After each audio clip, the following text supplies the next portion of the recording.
Now, over the past couple of years, the burnout has been one of the biggest, hottest topics when it comes to the corporate world. And we're hearing a lot from people around, that we're having a crisis when it comes to burnout. And there's been a lot of talk around that it's the fault of the organizations, it's the fault of the leaders, when in fact, everyone should be taking responsibility here. When it comes to burnout, we all have a choice. And so we're going to dive into that around the choices we make and how that may lead to burnout and how we can prevent it more effectively in the future. Now, for those online, we'd love to have your videos on if you can. It'd be really great to see you today. And so we can interact and connect in the chat. Now, I first want to look at burnout and I feel like it's misdiagnosed quite often. It's one of those things where if someone feels, tired, maybe they've got high stress loads, maybe they have chronic fatigue, have even overdone it. And it's quite often, it'll get termed burnout, but is it really burnout? And that's the question. We have different things, as I mentioned, chronic fatigue, etc. But is that really burnout? And so we're going to dive into a little bit at the beginning around what burnout really is. And then we will then start to unpack some ways that we can be more proactive as individuals, employees, or even leaders as we go throughout today's session. So the World Health Organization in, I believe it was 2019, and they defined burnout as a syndrome conceptualized as resulting from chronic workplace stress that has not been successfully managed. Now, when we look at burnout, we need to look at today from an aspect of this is the workplace burnout. This is not burnout that can occur in other parts of your life. This is specifically to workplace burnout. And they have three dimensions that they talk about when it comes to burnout. And the first one here that is important to understand is there are feelings of energy depletion or exhaustion.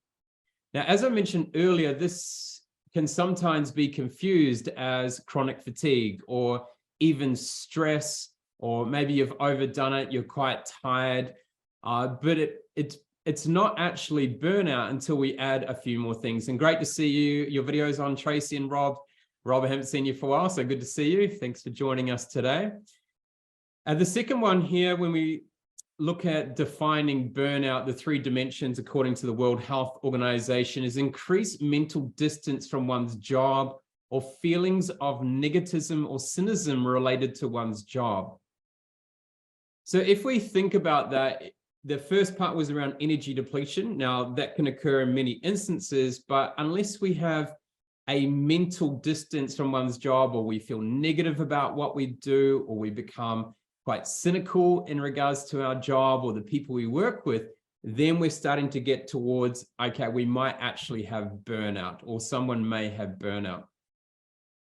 And the third dimension, if we take a look here, is reduced professional efficacy. So our ability to do our job, the reduction in that. So we've got reduced feelings of energy, or exhaustion, increased mental distance, and then that reduced proficiency in our professional work. So we all have a choice, and burnout is a choice. It's the choices as an employee that we make. We decide to work for a company. We decide whether we want to stay at a company. So we do have that choice. But even in the work that we do, quite often we want to say yes to everything. We love the work that we do. We want to keep going. So we make choices to take on more work, increase our workload, which can lead to stress, which then may lead to other aspects of burnout kicking in later on, which could be that mental distancing from our work, or even our professional ability reduces, so to speak. So we do have those choices. And it is our responsibility first and foremost as employees or as individuals to actually proactively look after ourselves. So we have that component, but then we also need to look at, from a leadership point of view, how well as a leader, are you managing the energy of your team? And what environment are you creating which could lead to burnout? You know, is there a drive to do more, stay later, leave last, you know, be the one who continues to work really, really hard? And so there's a responsibility on both sides when it comes to burnout. And so I think as human beings, we need to take a greater responsibility and be more proactive in the way that we look after ourselves and taking responsibility we're in that workplace. Okay, so we'll keep that separate from then. There's also the other side where the leaders need to be responsible for the energy of the people. Now, I'm one of those people who doesn't need motivating by anyone else to do work. And I have a lot of these on our team. They love the work that they do and they will work really hard. And if I don't manage them as a leader, if I don't manage their energy and keep them accountable for the energy they're using in that workplace, it could lead to burnout long-term. So I do have that responsibility to make sure people who love doing the work don't overdo it. And so we all know those people that liked, and maybe some of you are those people that will put in more hours and hours and hours because you love the work that you do. And you're there to serve. You love serving people, you love helping people. And so there is a great responsibility to look after yourself. For me, I had a situation where I was working 70 to 80 hours a week for 302 days straight. I didn't have a day off, loved every minute of it. Now, in some people's eyes, I ended up in hospital, I flatlined. And in some people's eyes, they're like, oh, you're burnt out. But I wasn't. I had just overdone it. I still loved the work that I did. I had no negative feelings against the organization. So that there was just getting close to chronic fatigue in a way. My body shut down because I had overdone it in the work that I was doing. So I was trying to do too much. And so we need to separate that when we talk about burnout. One of the things I love to talk about is asking the question, have you ever overdone it in your life for all the right reasons? You know, those times where you just love working hard and you're loving every minute of it, but you just keep going. You don't know how to say no, and you don't know when to stop. And so it's a dangerous situation to be in. But we need to realize that in our work life, that energy is our number one currency. And it's super important in both from an employee point of view and also a leadership point of view. So energy is the number one currency in leadership. And if we don't manage the energy, our people are no good to us if we are the leader. And if we don't manage our own internal energy, we're no good to our team. So let's go back a step here and look at what are the foundations to ensuring that we look after ourselves. We start to prevent that situation where either we could end up in burnout or other people. So 4 very important components. And the first one is exercise daily. And when we think about exercise, what's really important to understand is it's not always about high intensity exercise. If you've got stress load in work, you've got stress load in family, if you then go and add a stress load of exercise, they all compound. So you need to manage what exercise daily means, depending on what other stresses are happening in your life. And so for me right now, I'm just going to unshare that for a second. We'll come back to the other 3. This year we had a baby born. I'm running, so she's now 12 weeks old. We've got a company that's scaling fast, a global team around the world. And I'm dealing with people from New Zealand right through to London during the day. So quite a big span of time zones. So that means I've got a lot of workload on, but I also want to keep fit.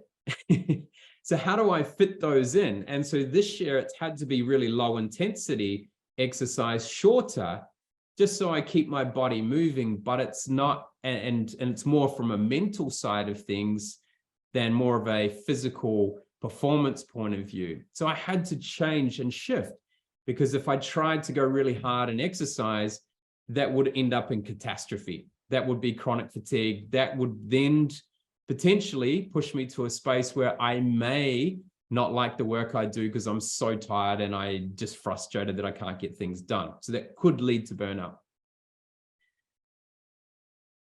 Then we need to make sure we are fueling our body with the right foods. And obviously for many of you, you know this already, but trying to have natural foods, 85% of your diet, at least in natural foods, and less than 15% processed if possible. And just be, smart about that.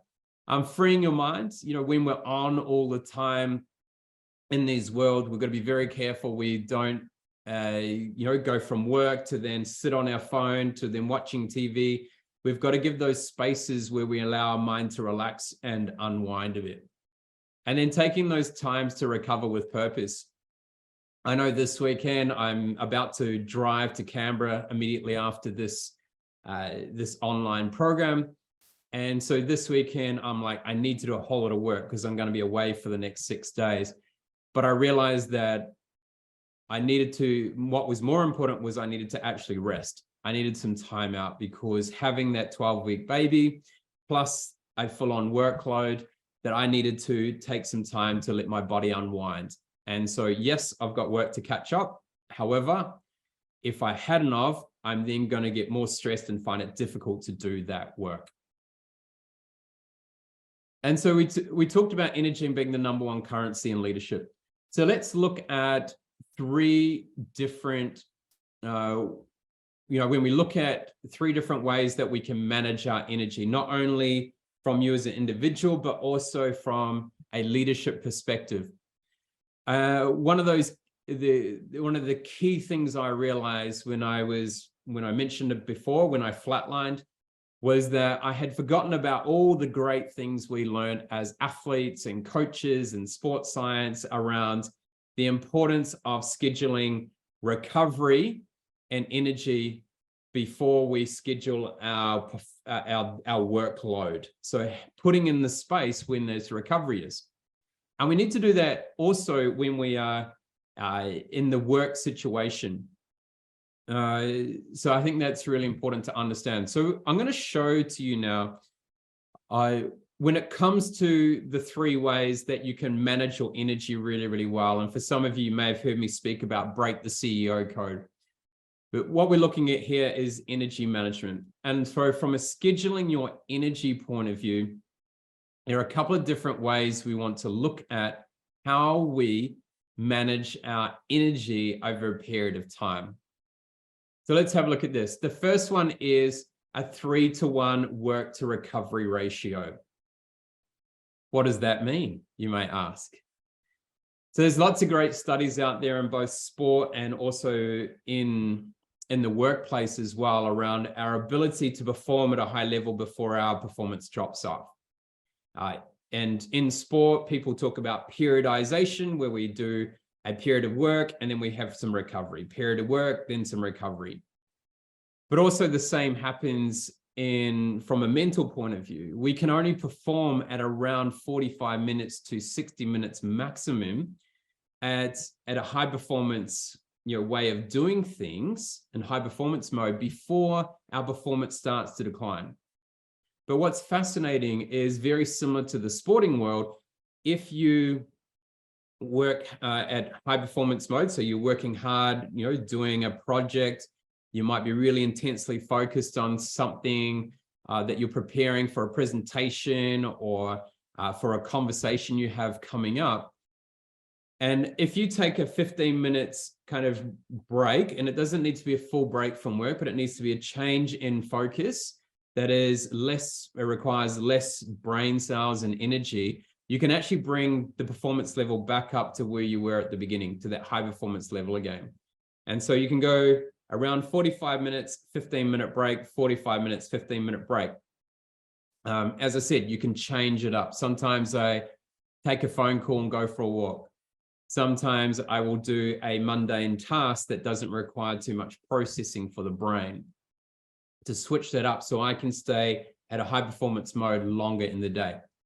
Now, say you need to spend longer than 45 minutes to an hour, and you've got to spend 2-3 hours doing a particular project. You'll notice that your performance will decline over time, or even if you don't, you need to realize it will. And so the longer you go, then the longer the recovery is going to need to be. So say you spend 3 hours, you're going to need 1 hour of recovery. Now, Alan's put in there Pomodoro. Yes, there is Pomodoro, which is a type of scheduling which is designed to get things done fast, which is around short periods of time with recovery as well. So they do have a similar type ratio. So that's a good example. And so we need to look at this not only from how we deal on a daily basis, but let's have a look at how we can apply that over our entire career. So if we look at our career over time, if we try and go flat out and 100% try and max our work out for the next 10 years, we're probably going to fall pretty flat by the end. And the last few years, we're going to get fatigued. We're probably going to get a bit sick of the work we're doing and a bit frustrated and want to go do something else. But if we can cycle, sort of around a 3-to-1 work to recovery cycle, where we try to put in career breaks if we can. So one of my good friends is Anne Gripper. She used to be the CEO of Triathlon Australia. And what she does is she takes a job for 5 years and then has 1 entire year off. And she goes and does something completely different. She's cycled the world one of the time. She's done a master's another time. She has also set up a philanthropic organization in one of her other 1 years off. So it's not quite 3-to-1, but it puts in that cycle of how can you proactively think about it? Then think about your year and even a month or even a week and even a day. How can you cycle through a 3-to-1 work to recovery type approach? Now, what I like to do is I like to have on a Wednesday, go and play golf or have a little bit lower, a less workload on a Wednesday. So I build it up Monday, Tuesday, they're more stressful, more meetings, etc. Wednesday is more of a downtime. So I might go play golf. I might take more time off. So I'm not in as many stressful meetings, etc. Then the last couple of days of the week, Thursday, Friday, will be more intense again. When it comes to thinking about a month or even a year, how can I make sure that I might be traveling, I might have lots of meetings, big workload for say 3 weeks. And then the 4th week, that's when I pull everything down. I might only work, 25, 30 hours rather than 50, 60 that tend to occur. I'll make sure I'm not traveling. So how can you cycle that through? So it's a really, really good approach, the 3-to-1 work to recovery cycle. Another good trick that works really, really well, and I learned this probably, I learned this when I was working in Thailand actually, and it is only to schedule 20% of your time in meetings, because ad hoc meetings will pop up over time.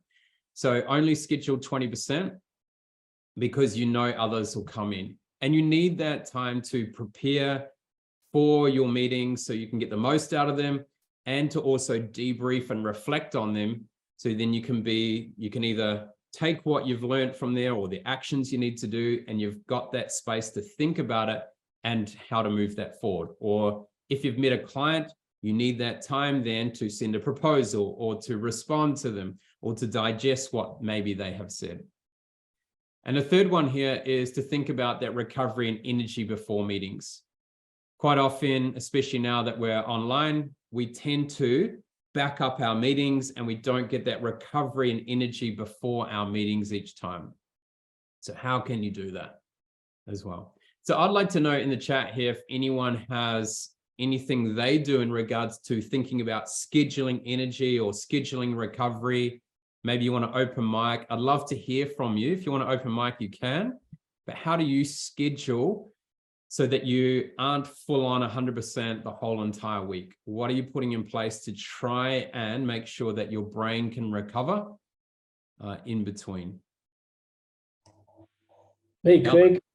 Good morning or good Morning. afternoon. Good evening, good night. I would, interesting looking at 45 minutes goes into ultradian rhythms of how the body and your mind goes.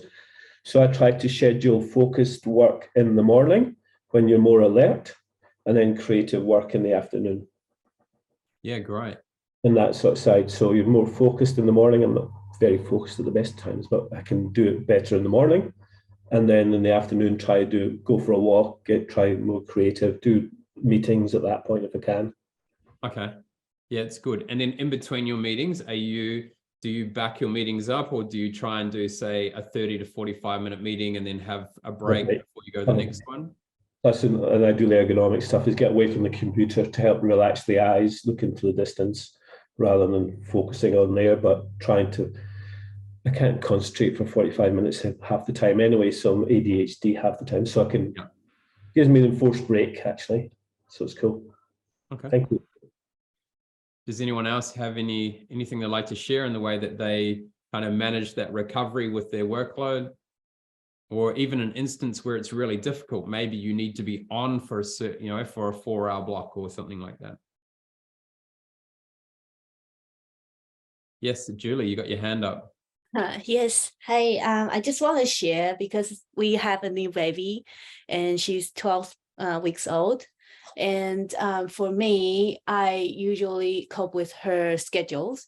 So I make sure that morning time I have all the things that to be done. In the afternoon, I have full attention on her if I don't have meetings. In between, for my recovery, it's literally sitting on the toilet with my phone. And that's my break time to have a reset for myself. So just to read a little bit, a little bit news or a little bit novels, whatever I want to do, just on the toilet. And then that's a quick 10 minutes break for me. Thanks, Julie. And for those who don't know, Julie is my wife, but she's also working at Speakers Institute Corporate, and she's just gone back 2 weeks ago to working full time. So with a 12-week baby, working 40 hours a week, and myself all working at home, we're learning about how do we now manage our recovery and energy in a time where someone else wants our attention and it's hard to fit in your own time. So thanks, Julie. Rob, you got your hand raised. You're on mute. And now I'm unmuted, which is good. Craig, good to see you. Julie, yes. Know your pain through the 12-week-olds and trying to work. We've got 5 and 2 at home, so certainly lived through that during COVID. So certainly appreciate where you're coming from, and trust me, you're not alone in needing a break as you describe. Craig, sort of reflecting on what you've said around that energy before performance. I do the drop-off for my kids, so we've got kindergarten and daycare and so forth. Fortunately, I've now in a job in my hometown, so there's no commuting, and I tend to take half an hour to find a local park and have my morning coffee and breakfast by myself. So it's go from sort of 6 until 7:30 to get kids organised, myself organised, dropped off. My partner works early mornings, so it's me versus the kids, and then it's drop off, and then it would have been in sort of before COVID or when I was commuting straight into commuting to work, which even that can be draining if you're driving in city traffic. So I've been able to take that half an hour to just be by myself, quiet space, usually a green or open space, and then it's to work for the day. And I think it's enabled me to concentrate a bit better at the start of the day. I think, Alan, you're right around you're more alert at the start of the day, but if you're operating in a high adrenaline environment, getting your kids ready and organised when they're 5 and 2 and need everything done for them, to then immediately go into the workday and deal with 6 or 7 colleagues and all of your customers, that can be really challenging. So really interesting, Craig, that you've brought that. I didn't really know why I did it or why I found it so invigorating, but now I do. So that's just really good insight. So thank you for today, and thank you for your insights as always. Yeah, it's good. And so looking at when it comes to So for me as an athlete, you have really strong triggers when you don't get recovery right. You can't go as fast, your reactions are slower, you make more mistakes.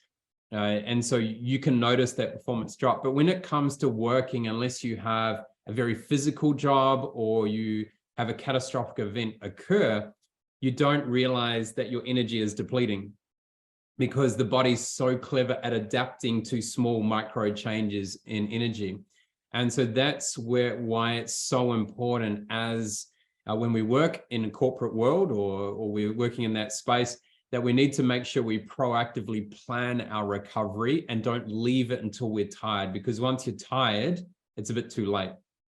And so you probably, for many of you, you might have just taken a few days off for Easter. If you've been working go all the way up to Easter, there is a chance that you might get sick at Easter, or the same happens a lot for people at Christmas, because they go all year, their body is adapting to the change in your energy levels, and it's still, you think it's normal. And then the body when you give it a break, the body finally goes, hey, you know what? Oh, I like this recovery. I'm going to punish you now because you should have been doing this all the time. So I'm going to now make you sick. And then, say thinking around Christmas time, you get sick just before Christmas, or you're feeling really tired. Then you feel a bit better by Christmas Day. Then you decide to have a few drinks, party a little bit. And next minute you are in trouble again, and your body goes, hey, you know what? You're not listening. And they will make you feel sick again or feel really tired again. So we need to listen to it. I'm going to just dive in with the last few minutes we have here to show you just quickly around the focus your energy and invest your energy. So take screenshots throughout if you wish. I'll go quite quickly on these through this section. So when it comes to focusing your energy, so just really thinking about before you go into meetings or the beginning of the day, what is your intention for it? Where are you going to focus your attention? And so that's not only on what you want to achieve in a meeting or what the outcome is, but also the energy for yourself. What is the energy you need to bring, and the energy of the other people that you need to create? The importance of being present. Now, that's really hard when we're on the go and lots of things happening, but how can you take a deep breath and remove other things that are happening in your life or in your world, and just be fully present to what's happening at that time? Let the brain slow down. And deciding what is the most important priority for that section. Investing your energy, thinking about those daily foundations earlier on around exercise daily, fuel your body, free your mind, and recover with purpose. Create some boundaries. So like Rob's he naturally created some boundaries there around, he needed that 30-minute break before he went into work from the family. He needed that break before he started, rather than going straight through. Remove any contamination. So thinking about, trying to separate at home if you're working from home, or even when you come back from work, that there's a space that is living space and there's a space where there's working. So I used to put my bag when I was working in a physical office, I'd bring it in, put it into a cupboard or the office so that I wouldn't contaminate the lounge or kitchen table, etc. Develop routines. So routines in regards to your recovery are really important.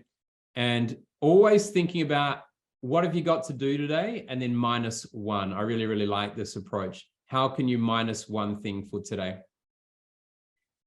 So energy management wise, and ways that we have a choice to avoid burnout is schedule your energy, focus your energy, and invest in your energy. So a bit of a quick fire through the second 2 parts there, but I really wanted to touch a lot on the thinking about how can we schedule our energy, because that's probably the most important part when it comes to being, someone who works a lot, and how can we prevent that and make the choices that make the choices that prevent us from ending up in that space where burnout can occur. So for those who missed the beginning, we talked about burnout as a choice. It is both the individual and the employee or the leader that needs to manage the energy. And so rather than just focusing it all on the environment that is created at a company or a team, also take some responsibility for yourself. Are you preparing yourself physically and mentally to do the workload in an appropriate manner, rather than just going, hey, I love this work, and working all day, all night, and burning the candle at both ends.